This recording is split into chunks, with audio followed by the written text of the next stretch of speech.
नमस्कार दोस्तों। अब तक केवल नॉर्थ कोरिया से हमले की आशंका में रहने वाला जापान को चीनी ड्रैगन के निगलने का बड़ा खतरा आता दिखाई पड़ रहा है दोस्तों। ड्रैगन के इसी खतरे को देखते हुए जापानी प्रधानमंत्री शिंजो आबे ने कोरोना से कंगाली के बावजूद सेकेंड विश्व युद्ध के बाद अब तक का सबसे बड़ा रक्षा बजट पारित कर दिया है।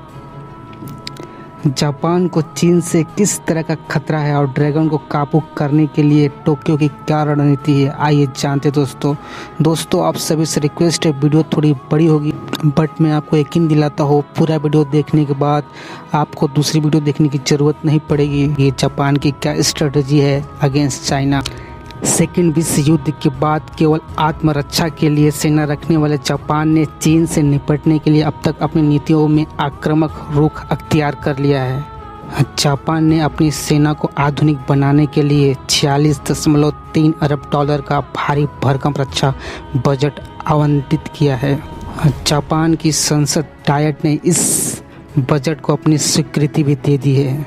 एशिया टाइम्स की रिपोर्ट के मुताबिक अब तक पड़ोसी नॉर्थ कोरिया से परमाणु हमले का खतरा महसूस करने वाले जापान को चीनी ड्रैगन जापान सागर में भी डराने लगा है। चीन के आक्रामक तेवर से निपटने के लिए जापान अमेरिका से F-35 स्टेल्थ फाइटर जेट खरीद रहा है। यही ने जापान के युद्धपोतों से बढ़ते खतरे को देखते हुए हाइपरसोनिक स्पीड से मार करने में सक्षम एंटी मिसाइल बना रहा है। जापान अपने हेलीकॉप्टर कैरियर को एयरक्राफ्ट कैरियर में बदल रहा है ताकि उस पर F-35 विमान की आसानी से लैंडिंग करवा सके, फिर चीन की वाट लगा सके। जापान की इस तैयारी पर एक जापानी अधिकारी ने कहा, हमारी मुख्य चिंता उत्तर कोरिया नहीं बल्कि चाइना है। जापान जिस तरह हाइपरसोनिक मिसाइल को बना रहा है उसे गेम चेंजर करार दिया जा रहा है। वर्ष 2026 में जब यह मिसाइल सेवा में आएगी तो जापान चौथा देश होगा जिसके पास हाइपरसोनिक मिसाइल होगी। अब तक रसिया, चाइना और अमेरिका के पास से इंडिया ने भी उसकी टेस्टिंग कर ली है दोस्तों। कई विश्लेषकों का मानना है कि चीन ने पिछले कुछ वर्षों में अपनी सेना का बड़े पैमाने पर आधुनिकीकरण किया है, जिसके वजह से साउथ चाइना सी और पूर्वी चीन सागर, जापान सागर में शक्ति का संतुलन बदल गया है।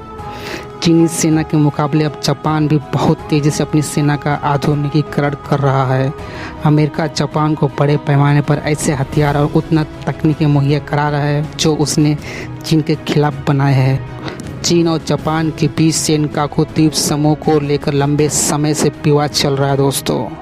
चीन के उत्तरी पूर्व इलाके में पिछले दिनों युद्धाभ्यास के बाद जापान की सेना ने भी मियाको जियामा द्वीप की सतह से हवा और समुद्र में युद्धपोतों को तबाह करने वाली मिसाइलों को तैनात कर दिया था दोस्तों यही नहीं, जापान की सेना 340 सैनिकों को भी तैनात कर दिया। जेम्स डिफेंस वीकली रिपोर्ट के मुताबिक विवादित पूर्वी चीन सागर में स्थित सेनकाकू द्वीप समूह को लेकर बढ़ती चीन की आक्रामकता को देखते हुए जापान ने यहाँ मिसाइलें भी तैनात कर दी दोस्तों ये पूरी रिपोर्ट थी। जापान की चाइना के अगेंस्ट क्या स्ट्रेटजी है और किस प्रकार से वो चाइना को टैकल करेगा आने वाले दिनों में।